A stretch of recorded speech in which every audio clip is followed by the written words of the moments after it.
Ayo, some kid here, and today I want to talk about a lost feature from the old days of TF2 that I'd love to see make a comeback someday. October just started, we can finally play all the Halloween maps, and now I think it's the perfect time to remind a lot of people about one of TF2's more obscure systems that it once had, Halloween spells. Now, if you started playing TF2 from 2015 or afterwards, you were probably really confused by the title there, like, some kid, of course I know what Halloween spells are. You just get them around the map and you throw them at people to kill them. It's not that hard to understand. But I'm not actually going to talk about that, even though those were added back in 2013. You see, if you've ever played TF2 around October, have you ever noticed some players have fire follow behind their back when they walk? Do you see these weird purple smoke pop up every time a rocket is fired? And have you ever gotten killed by someone and see these little ghosts pop up from your corpse? What you are looking at is the realm of Halloween spells. Items that people used to put on their weapons or cosmetics that would give them all kinds of effects. If you want the basic rundown of them, I'd check out Mr. Dispenser's video on them. Pretty nice. I'll go into a bit more details about the spells though, because in order to understand what they are and where they came from, we need to understand another forgotten system that TF2 once had, haunted Halloween gifts. So, picture this. It's 2010. You're playing on the new map Man Manor that just dropped, having a good time. Suddenly this weird text message pops up in the corner talking about some Halloween gift appearing. Okay, you thought, I guess I gotta go collect this new gift and see what it's all about. Luckily for you, you didn't have to go too far to grab it, and once you do, the server announces that you got the gift before anyone else did. You look inside and see that you got a nice Halloween cosmetic, pretty nice. So, now TF2 introduced what was essentially a rat race. The game would choose a server to drop the gift on. It announced to the server that gift has spawned. There was this brief period before you could obtain it, but after that, it was free pickings for everybody. So essentially what would happen is that once the gifts dropped, everyone would just stop what they're doing and immediately scramble to find the gift for themselves. Fast forward a couple years and Scream Fortress 2012 drops. You got all these weird ass zombie cosmetics, you hop on the new Ghost Fort map, and a Halloween gift is announced. Cool. So you rush over to find it, but you don't really see anyone else doing the same thing. You see, Valve got tired of players just stopping the entire match to get gifts, so what they did was they made gifts private. Someone would get chosen to receive it, and it spawned in the map only for that player, so that no one else could get it. If you didn't get the gift in 3 minutes, it despawned, and after 25 seconds, it just choose a new person to get the private gift on the map. Alright then, so you finally find it after a while and you pick it up. Check what's inside, and you see it. Halloween spell exorcism. You decide to just slap it on a scattergun you have tested out, and when you kill someone, you see these little team colored ghosts come out of their corpse. Valve just introduced a brand new way to personalize your items. There was all kinds of spells you can put on your items. There were spells that made your cosmetic vibrate with weird colors. There were footprint spells that spawned fire trails whenever you walked. You had pumpkin bomb spells that made your explosions the same effects as the pumpkin bombs from the Halloween maps. It even made rockets have this little purple smoke effect, which is very noticeable for Soldier, but you can even put it on an engineer wrench. There was even vocal effect spells that made your voice deeper if you wear the cosmetic with the spell. Just lay your weapons down and walk away. Just lay your weapons down and walk away. Now, this wasn't the only way to obtain spells, as one could also obtain them through the pile of curses, which can be crafted from these voodoo cursed items. These dropped from the gift as well, but they also had a chance of being obtained through the item drop system. So if you check and you got an item, you'd have the chance to say, find a direct hit, and a voodoo cursed item at the same time. Combine 7 of these items and you'd craft a pile of curses, which dropped one of the 9 voodoo cursed souls, and also had a chance to occasionally drop the Halloween spell or an eerie trait. Those voodoo spells even had a chance to become haunted quality, and the gifts were made map dependent, so depending on what map you played, like Ghost Fort, Halloween spells and voodoo items could drop. On Ioduct, you'd get costume parts, and if you collected the gift in the underworld, it'd actually be haunted quality. It was just such a unique system, and it really let you add that extra touch to your weapon and cosmetics. And it introduced the world of spell trading, where people would price spells and they'd just sell them. The cheaper ones like Exorcism would sell for about a key or two, while the more rare spells like the Headless Horseshoes can go all the way up to 5 or 10 keys. After Scream Fortress 2012 ended, any spell you had in your inventory or put on your weapon ended up just disappearing the moment you launched the game. It was fun while it lasted, but everyone moved on. Some players ended up hoarding a bunch of spells into their inventory, and when they heard about what happened to them if they logged in, they just decided to never open up TF2 on those accounts. Maybe they'd add them back next year or something. So, they waited. Fast forward into 2013 and Scream Fortress is back. New maps, new cosmetics, they even brought in the new magic spell system that we mentioned earlier. And with this update, people tried logging back into the game with all the spells in their inventory to see if somehow they wouldn't get deleted. And they were right. The spell items remained exactly the same as before. No changes, no nothing. Alright, nice. So, as long as you keep them in an inventory and never log back in before Halloween hits, you can keep your spelled items. Pretty weird way of doing this, but it's fine. They changed the Halloween gift system again, and it was to prevent people from server hopping to find more gifts. If you found a gift, there was now a 3-hour cooldown on your account where you just couldn't find gift boxes. Once that was over, gave you a 3-minute timer to find the gift, and then you'd wait another 5 to 10 minutes for another one to spawn. If you were logged off the game and your 3-hour cooldown expired, you'd get a gift drop the minute you connect to a server running the map with gifts on them. So people went back to what they were doing before, getting spells, putting them on items, trading with one another for the valuable ones. Halloween spells on items were also changed so that the effects would only be visible on Halloween events, or if you use an enchantment Internoween item, which still exists today. The gifts for the map this time dropped the Halloween items from 2013, which were now untradeable and uncraftable for some reason. They also dropped spellbook pages, which still drop to this very day, spooky crates, which are retired, and even a costume transmogrifier, which I don't know exactly how it worked, but I'm guessing if you had a Halloween costume for a class and you used it, the item would be consumed and then you would receive another random costume for the same class. When Halloween was starting to end, people did what they did before. Load all their spelled items into different accounts, kept them until next year, the usual business. Except when Halloween ended, people found out something huge. The spells on your items weren't removed now. Only the unapplied spells themselves were removed.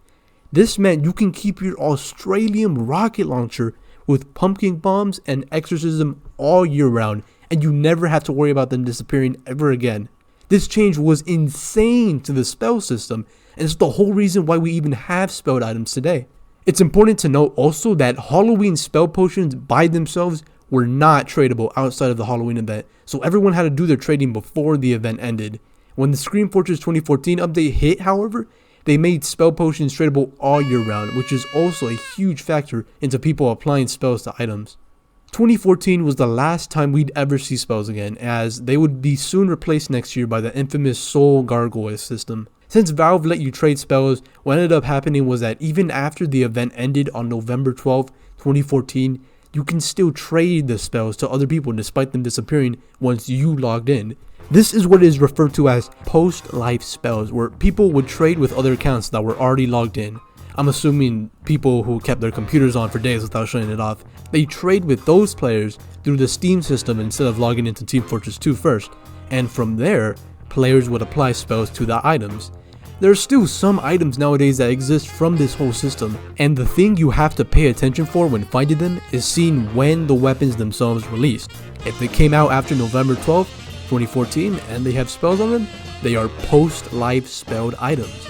I even recently got to see one myself playing Dust Bowl. Sadly, I don't have any actual evidence. I didn't take a screenshot, but I remember seeing a soldier having a strange woodland warrior rocket launcher with the exorcism spell applied to it. And that skin wasn't even added in the game all the way up until July 2015. Sadly, on December 17, 2015, a patch came out for Team Fortress 2 that made Halloween spells no longer tradable. Post-life spells were now obsolete, and you could not do anything anymore with Halloween spells in your inventory. They were forever sealed away, untradeable, unusable, and if you ever logged back in, they would be erased from your inventory. Hundreds of accounts with almost thousands of dollars worth of spells were now useless, as the Halloween spell system was now officially discontinued. It's a shame seeing a system like this be left out to rot, but at least Valve let players keep their spells on forever, so people are still allowed to trade with them. Now, remember that photo I showed you earlier of those prices for the Halloween spells? Hilariously outdated. You'd be blessed by the luck of God to find someone selling headless horseshoe footprints for those prices. Now that the spell system had been discontinued, the prices for all spells have gone up quite dramatically. You know, maybe in 2016, having to pay an extra key or two to get exorcism on a gun, that might have been fine, you know, but nowadays, you'd be lucky to even see weapons not go for like 10 or 20 bucks higher because of that spell. Spells have become such a highly expensive market nowadays that the prices for some of these items are almost unreasonable now. You'd think like, okay, it's discontinued, you can't make any more, maybe the price of them will triple, even quadruple. Some of them have sextupled, and that's just for the weapons that are normally used. If you want a unique like Australian with spells on it, or you want an unusual that has spells on it, or any of that high tier stuff, you better be prepared to pay premium for that kind of stuff. And I feel like nobody really talks about this nowadays, and it sucks because I love the spell system, and I want more people to know it too. Most people don't really care about spells much nowadays. Mostly it's just people who log back into TF2 to play Halloween, and then they just equip all their old stuff that they got back in 2013 to play around with. I'd love more than anything for Valve to reintroduce back the spell system in a way that lets everyone enjoy them. Now, however, saying that, I already know there's going to be a bunch of traders giving me the stink eye for even mentioning that because of how valued all these spelled items are. I know that Valve can't just plop these spells back in like nothing happened because that'd screw over a lot of people. So I thought about what would be the best way Valve can approach this. How could they bring back the spell system in a way that lets more people enjoy it, while at the same time not completely diminish a lot of the value that spells still have for the community? And after thinking about it for a bit, I think I got it. So I came up with a two-step process. Step number 1, reintroduce spells back into the game files, alright? It was stupid that they deleted them automatically if you weren't on Halloween. That was just a dumb decision from the start.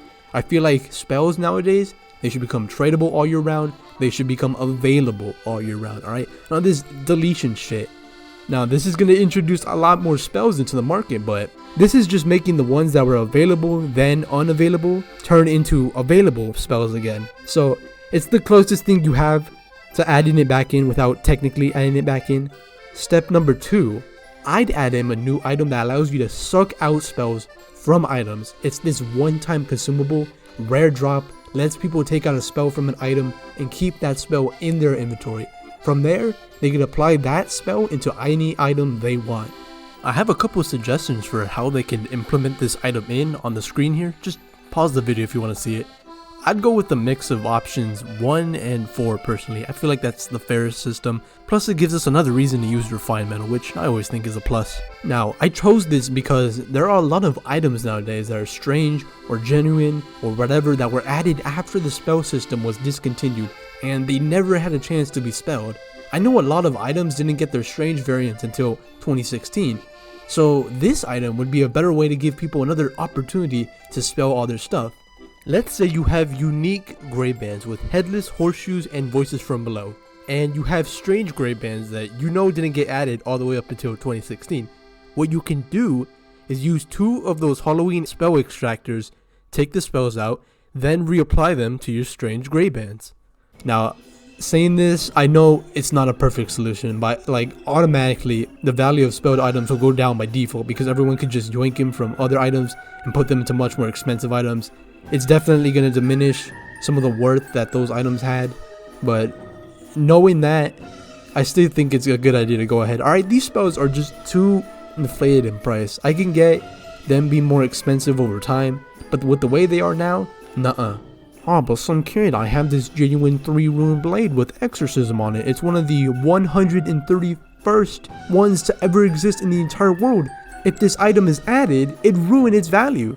And I hear that, and I propose that Valve make the text on the spell description for the weapon more unique. Make a system that checks all the spelled items in current inventories, and if they pass a certain threshold, like 500 of them or less exist with spells on them, then add in some special thing to add to the text.